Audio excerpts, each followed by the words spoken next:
What's going on, everybody? Welcome back to another episode of Turn on the Jets. TOJ Talks, Turn on the Jets, presented by Badlands. I'm your host, Will Parkinson. Another episode here. This will be dropping Saturday morning, middle of February. We are a week removed from the Super Bowl. I think everybody's kind of stopped crapping all over Kyle Shanahan, and now we've moved on to a million different things here. Obviously, in Jets land, not a lot's going to change here between now and the combine, but there's mock draft after mock draft, conversation after conversation about what the Jets are going to do to fix this offensive line, and nobody better to bring on. Brandon Thorn, Bleacher Report, Trench Warfare. Everyone's very familiar with you. I think I tweeted that you were coming on and got a million excited text and DMs about it. Hey, how we doing? And yeah, I'm ready to talk some offensive line. Yeah, me too. I'm doing good, man. Just knee deep, like in draft cycle. The whole process of that, watching film, getting reports done. We started in September, so I mean, it's kind of getting closer to at least the combines, which is a good benchmark. So, but yeah, I mean, all the top guys, I have scouting reports already done for them, and not a whole lot is going to change. There's a couple interesting kind of like tiebreaker scenarios that could come from the combine, sort of thing. But like as far as any significant movement, that's probably not going to happen. So now it's really a matter of just finishing up like the day three guys, at this point. So that's kind of where I'm at, in the draft cycle. I want to, before we get into the draft, because that's what majority of what we're going to hit on. I just want to kind of ask you. Obviously, this Jets offensive line on paper last year, I thought going into the year, didn't think it was going to be a great group, but I thought obviously the expectations were far higher than being a group that probably was a bottom three group in the NFL to be kind, at least on kind of any advanced metric you look at. It was not pretty, right? And I know it's not just Yeah. the offensive line; it's quarterback, it's the teams you're playing against, it's the injuries. I mean, look, 13 or 14 different starting lineups in 17 weeks is Yeah. horrendous. Yeah. No matter who you are, it doesn't matter who's coaching and who's your talent. But were you surprised at all? Like, I mean, I know again you can't control AVT getting hurt and Dwayne Brown not really recovering at all from last year, but this group was struggled quite a bit. Were you surprised at all, or just to be expected with the injuries and older guys and out of position, all that stuff? Yeah, I mean, I guess I was kind of surprised that it degraded to the point that it did. I definitely wasn't surprised that it wasn't very good, considering the injuries that you mentioned. I mean, it's just tough to overcome that, especially when the injuries are to, probably your two best players. Yeah, so I mean, that's just tough. And then, when Rogers went down, I mean, it was just like a cascade, of bad situations, and it was just too much to overcome. And so in a sense, I was and I wasn't, I guess just the point that I got to, like, I wasn't quite sure that the floor was going to be, that low. But the fact that it wasn't good, with all those circumstances considered, I mean, not too surprising, I don't think. The one thing I wanted to ask you about the current Jets roster, two guys that have come out the last couple of years, guys who can play multiple positions, and Joe Tippmann and Elijah Vera Tucker. Um, I I'm of the opinion that the best way to fix this offensive line for 2024 is to play Tippmann at guard, AVT at tackle, and then address center in free agency. Just because I think between a Cushenberry or Aaron Brewer, maybe somebody of that nature that can kind of come in a more veteran center for Rodgers, and then you just have to address left tackle, and at least the floor is much higher. It feels like. But I kind of feel like the Jets see Tippmann as a center, and I know he was a guy that was kind of debated: is he a guard? Is he a center? AVT is very much: is he a guard? Is he a tackle? If you're Keith Carter and you're the Jets offensive staff, is that a crazy thought, or you think just keep them at center and guard and try to address both tackles? Because I feel like finding two tackles in one offseason is not the easiest thing to do, especially chemistry wise, let alone just talent wise. Yeah, I guess you could go kind of either way. I mean, I think ideally, if you could fill tackle with somebody that's on the roster, that would be best because, like you said, finding two tackles is really difficult. I wouldn't rule out Carter Warren either, from Pittsburgh. I know like Damian Woody, I know liked him and stuff, but I mean, I wrote a scouting report last year coming out of Pitt and I liked him as well. So I think that there's a decent shot that he could, become a starter. So that's potential as well. So, just keep that one, I think, in mind. But But yeah, I mean, in a vacuum, I think Elijah Vera Tucker is a guard, and a guard who can play tackle. So ideally you put him at guard and you have a Pro Bowl caliber guard. Tackle, you just kind of have, a guy that you can, survive with. I think more so than anything. So it just depends on how they see the tackle class, which I mean, I'd be shocked if they didn't really like it, like most people do. It's a great class, I think. And then potentially maybe bring in another veteran, a cheap veteran, to kind of you know have insurance, if Carter Warren isn't ready or whatnot, just kind of a stopgap kind of guy. That's not out of the realm of possibility, I don't think either. But, just when I look at the individual players, I also would like to see Tippmann at center and Vera Tucker at guard. But I understand that makes it a little bit more difficult to build the offensive line as well. So, yeah, that's kind of how I see it, though. Yeah, look, at the end of the day, I don't think you're wrong at all from that perspective. Obviously, it's more their natural positions and where they were drafted. It's a blessing and a curse, I think, sometimes, and you know this better than anybody. It's great when guys can play a bunch of different positions, but I also just like want somebody that's like really good at one spot and just like you can just count on them to play, you know, Yeah. 16, 17 weeks at that one spot. I want to ask you one more quick question before we get into these tackles. Me and Connor Rogers talked about this a couple weeks ago, and the Jets kind of seem like they've had a type in terms of the way they've drafted. Under Joe Douglas, more of an upper body than like these nimble, fast feet. AVT kind of being the exception. Beck did, Warren, even at Max Mitchell, not like the most fleetest of foot guys, like huge. These kind of more big brawler types. Hmm. Have you noticed that at all with some of those guys? It's just something that we noticed, and that's why like when they got connected to Fuaga right away, I was like, he doesn't have like the best feet in the draft by any means. He's not this light, fleet of foot guy. He's more of a brawler, want to rip your face off, which is great. But have you noticed that at all? I don't know if I know some teams have different types, and finesse versus power guys, etc. Just feels like the Jets have drafted or signed a lot of brawlers, not as many finesse guys, especially in pass pro. Yeah, I mean, I guess you can't really argue with that trend. I don't know how intentional that is necessarily. I mean, it's hard to say. So it's kind of, it's just hard to say. But I mean, yeah, you can't really argue with it. Looking at the guys that they've brought in via the draft or free agency, I mean, they are kind of in that mold, I think, for the most part. So it'll be interesting to see, just having another off season kind of, in the data set, if you will, to kind of compare to see really like, is it going to solidify this as a trend, or are they going to go in a totally opposite direction?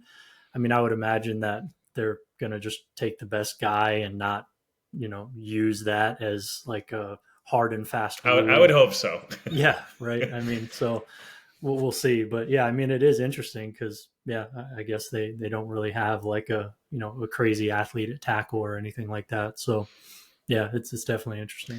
I want to start. I want to start with Olu Fashanu in terms of guys coming out. I think pretty consensusly. I have to relook at your board again. I looked at it like a couple days ago, but Joel seems kind of consensus number one guy. It feels like it'd be pretty surprising if he gets past Tennessee at 7. Yeah. I think he probably goes higher. I guess it depends on if some team reaches for JJ McCarthy or one of these pass catchers, etc. But Mhm. Fashanu feels like most people's tackle too. It does seem like there's some. He doesn't have as much momentum as I think he had maybe a month or two ago. I'm Yeah. not sure as to why. A and B. What are your thoughts on him? Because I feel like, frankly, if you're the Jets and Fashanu's there at 10, like you feel really good leaving day one. You're like, we have our left tackle. This guy's going to be like awesome in pass pro, and if he needs to get a little bit stronger in run blocking, like I don't know, I think that's a little bit easier to develop than just becoming a better athlete. Yeah, I mean, it seems like since Daniel Jeremiah's big board and mock drafts and stuff have come out, and some of his comments on Fashanu, he has a really good pulse. Obviously, the NFL. I think that was what kind of drove this downturn, in his stock, if you will. And it seems to me, based on what I saw, is there's a lot of stock being put in that Ohio State game where he had some trouble. That was the worst game of his career. So I think that's a little bit unfair, just because I mean it's not like this guy has a ton of tape. He has 21 starts in his career, so one start may carry a little bit more weight with him than others. But granted, a lot of these guys in this class are like 1 year starters as well, like Marius Mims and Guyton and, people like that. So, but nonetheless, so he hasn't played a lot. That game wasn't great. I mean, it wasn't a terrible game. It just was his worst game, but his standard is obviously very high as well. The reason why I don't, consider that too much of a black eye, on his evaluation is because he followed that up with the best games of his career, the rest of the season, especially as a run blocker. Like he literally just came back from that game, rebounded in a pretty significant way, and played the best football of his college career, to close out the year. So, all in all of those 21 starts, I mean, 20 of them were good or better games. So, yeah, I think that was part of it. And then there, just as a run blocker too, that was my concern over the last 2 years of evaluating him. Of it was the run game, and just he's very, or he at least was like pretty robotic and rigid as a run blocker. Fell off guys a little too easily. Wasn't the best finisher. Wasn't like the most physically imposing guy. In the run game, and maybe some balance questions there. And then, I think DJ was the one who said, or somebody, I don't want to, falsely say he said this, but some like stiffness, that he has in his lower half. But I mean, I didn't see that. And everything I've heard from like Duke, who's training him every day, like there's just no concerns of that whatsoever. So, yeah, I mean, I've had him and Joe Alt. So I've had Olu tackle one, you know, he was my tackle one in last year's class. And then he went back. And then this year, he was tackle one, but I recently just put Alt above him as well. But I mean, they have the same grade for me. It's just, I would prefer Alt, just a hair higher, just because I think he's more well-rounded is really what it comes down to. And he's even like a month or two younger than Fashanu, which is kind of crazy. Yeah. But they're both very young prospects. They're 21.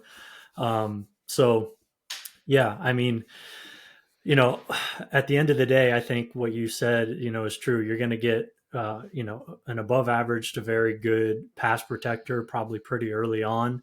And the run blocking, the way he ended this past season was really encouraging to me. He was finishing better. He was sustaining blocks better.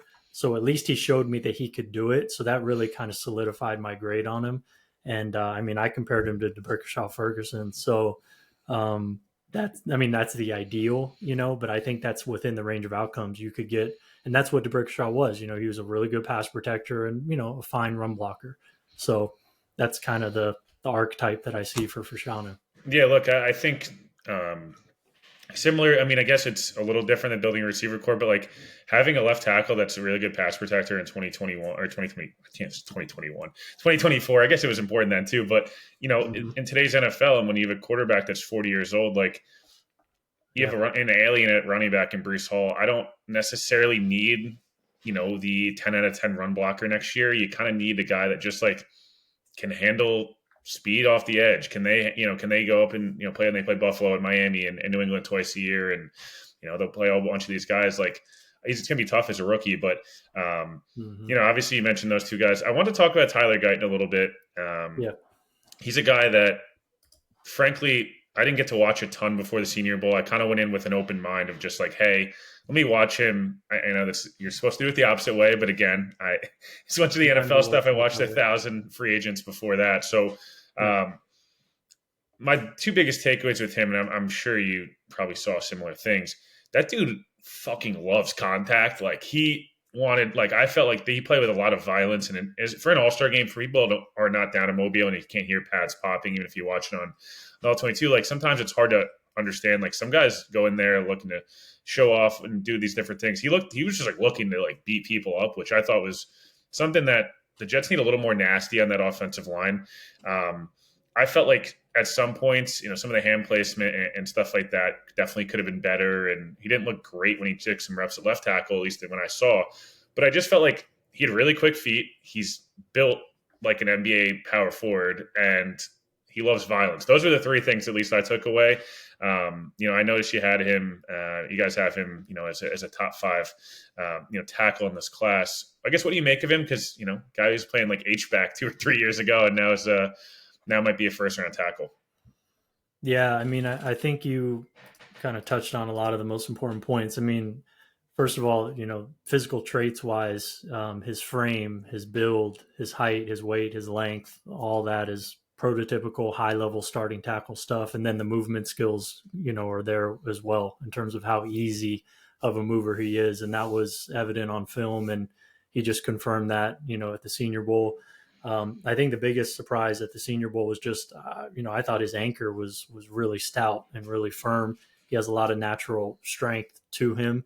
Now, as the rep ensues, he kind of falls off, pretty quickly. Denarius Robinson, gave him the most trouble out of anybody, but he also himself had a really good week. But, and then another thing that you have to factor in is he's literally a 1-year starter, and it's all at, I think he has one left start and then 13 at right, so 14 total. He played defensive line in high school. He was originally at TCU and then transferred to Oklahoma and only got to play for Coach Biedenbaugh there for 2 years, I believe.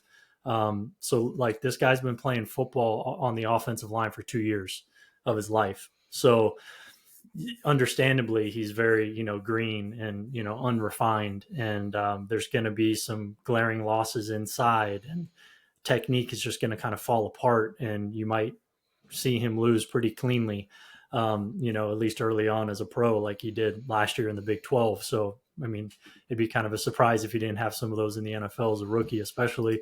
So there's going to be some ups and downs with him early on, but he has so much physical and natural ability in the strength, athletic ability, and size departments that, I mean, it's undeniable. So, guys like this don't slip out of the first round, and it's just a matter of how high he's going to go. I'm sure at the combine he's going to put on a show.